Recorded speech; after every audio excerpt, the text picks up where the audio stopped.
Y mira, estoy en Córdoba capital, quería denunciar que no encuentro a mi hijo, a uno de 2 años y otro de 6, aquí en el parque que hay enfrente de la ciudad de los niños. ¿Qué ocurre con los menores?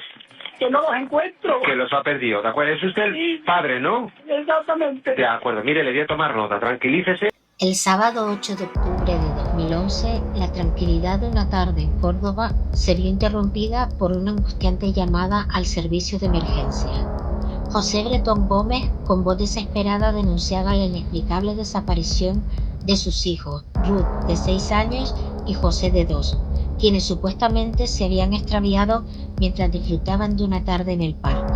La policía inició una búsqueda masiva, extendiéndose más allá del parque y alertando a los taxistas de la zona. Se emitieron carteles con las fotografías de los niños y la ciudad entera se movilizó para encontrarlos.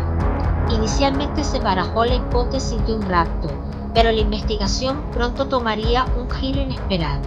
La vida de José Bretón hasta ese fatídico día transcurrió en el barrio cordobés de La Viñuela, en el seno de una familia de clase media. Su educación en un colegio religioso y su posterior paso por el ejército, donde llegó a ser cabo de infantería, dibujaban una imagen de un hombre aparentemente normal. Algunos de sus compañeros lo recuerdan como un buen compañero. Sin embargo, su participación en misiones en Bosnia en 1994 dejó en él profundas heridas que lo llevaron a abandonar las armas. Tras dejar el ejército, conoció a Ruth Ortiz, una estudiante de veterinaria en Córdoba. En 2002, la pareja contrajo matrimonio y con el tiempo nacieron sus 2 hijos, Ruth y José. No obstante, la felicidad familiar comenzó a resquebrajarse. En septiembre de 2011, Ruth planteó a José su deseo de separarse y continuar viviendo con los niños en el domicilio familiar. En el juicio posterior lo describiría como un maltratador psicológico y un mal padre. La noticia de la separación desencadenó en José Bretón una espiral de angustia que lo llevó a buscar ayuda psiquiátrica. La situación se tornó insostenible para Ruth, quien decidió seguir adelante con los trámites de divorcio. Fue en ese momento cuando en la mente de José Bretón comenzó a gestarse una terrible venganza contra su exmujer, un plan macabro que culminaría con el asesinato de sus propios hijos de una manera más cruel. Retrocediendo en el tiempo hasta las horas previas a la fatídica llamada, la mañana del 8 de octubre, José Bretón y sus hijos visitaron la casa de Catalina, la hermana de José, donde permanecieron hasta las 13:30. Desde allí, Bretón, acompañado de Ruth y José, se dirigió a casa de sus padres. Allí realizó una breve parada, lo justo para hacer creer a su familia que se dirigía a comer con unos amigos, una coartada falsa que ocultaba sus verdaderas intenciones. Al salir de la casa paterna, José Bretón condujo con sus hijos hasta la finca de las Quemadillas. Durante el trayecto o al llegar a la propiedad, administró a los niños una cantidad indeterminada de antidepresivos, con el objetivo de sedarlos por completo o incluso causarles la muerte. Una vez en la finca, alrededor de las 13:48 horas, Bretón intentó contactar telefónicamente con su esposa, pero no logró comunicarse. Decidido a seguir adelante con su plan, puso en marcha una macabra preparación.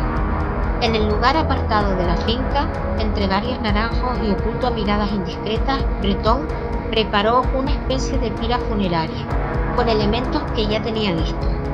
Allí colocó los cuerpos de sus hijos, sin que pudiera determinarse con certeza si ya estaban sin vida. Junto a ellos dispuso una mesa metálica con el tablero en posición vertical, cubriendo casi por completo los pequeños cuerpos y la pira. Acto seguido prendió una enorme hoguera, avivándola rápidamente con 250 kilos de leña y unos 80 litros de gasoil.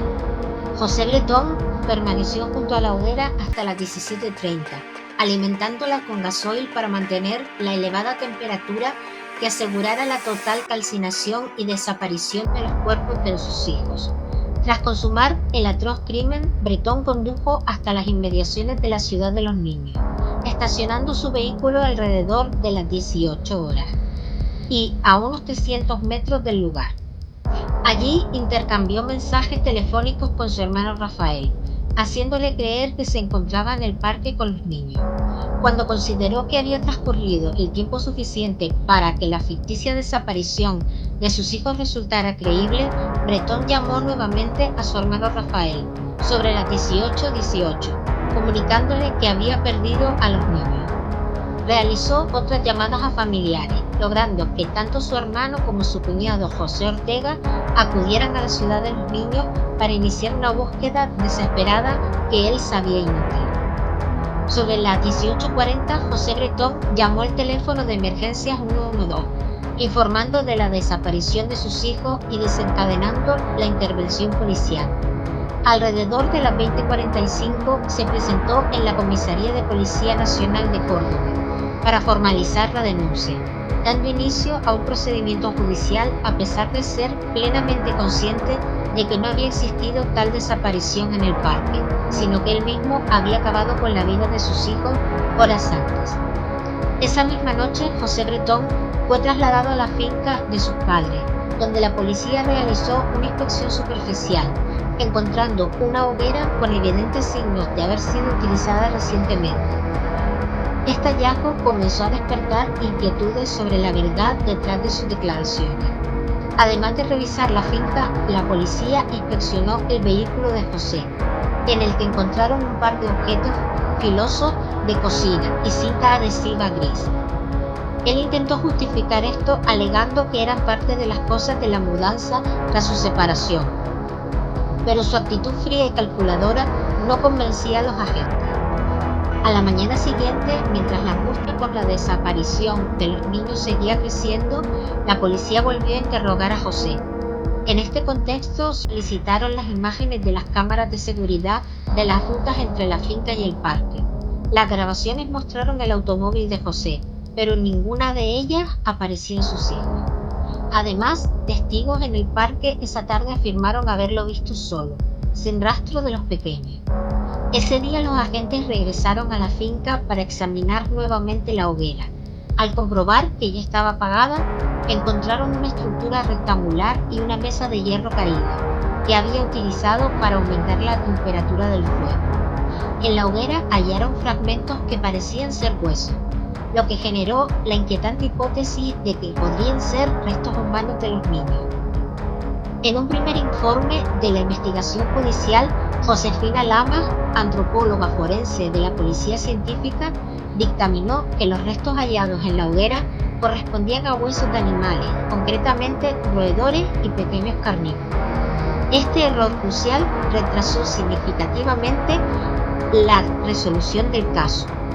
Ante la incredulidad y el dolor, Ruth Ortiz, la madre de los niños, solicitó un segundo informe pericial al reconocido antropólogo forense Paco Echeverría.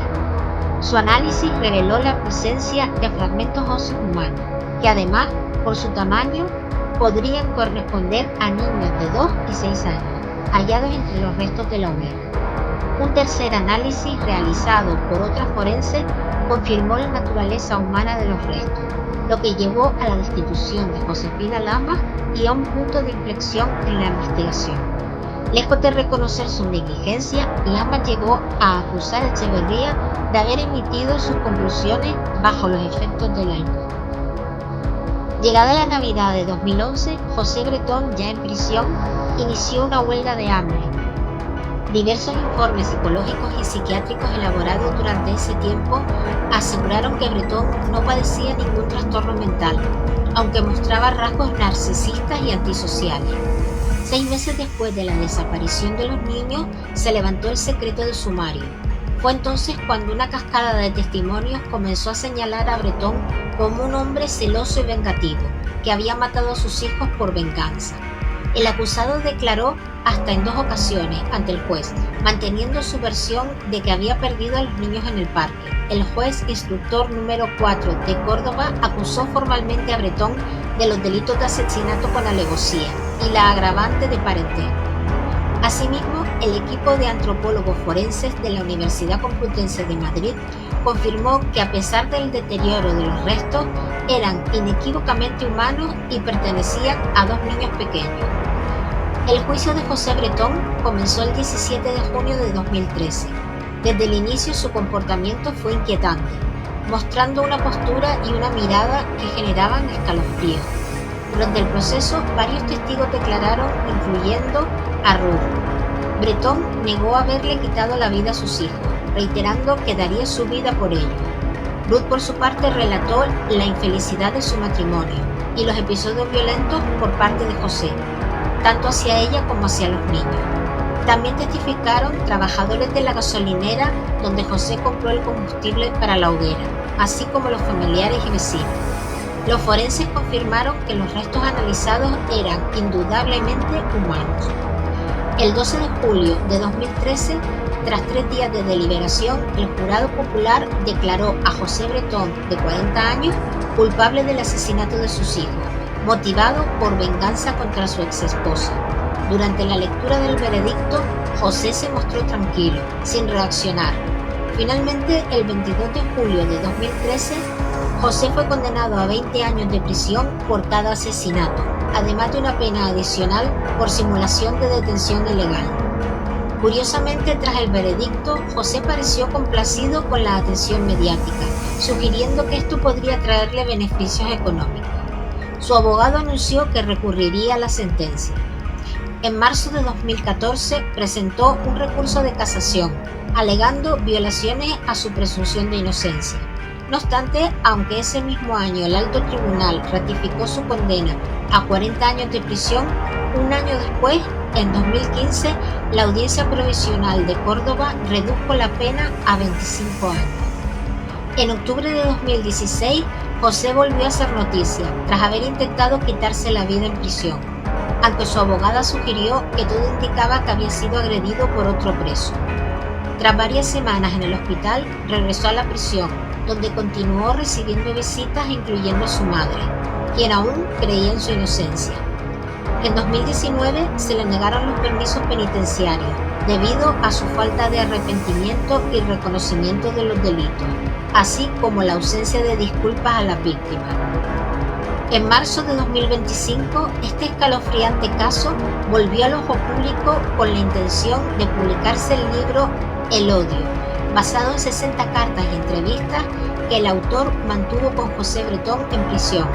En él, Breton admitió por primera vez su culpabilidad, explicando sus motivos y expresando arrepentimiento por sus actos. Sin embargo, debido a la fuerte oposición de Ruth Ortiz y la intervención de la Fiscalía, la editorial Anagrama, inicialmente encargada de su publicación, suspendió de forma indefinida su distribución, mostrando respeto hacia el dolor de la madre y la memoria de los niños. Por lo tanto, aunque el contenido del libro existe, no llegó a ser comercializado ni distribuido al público. A la familia de los pequeños, en particular a su madre, Ruth Ortiz, que fue el objetivo directo del plan del asesino, tan solo le queda el consuelo de haber enterrado a sus niños y que cada 8 de octubre se honre su memoria.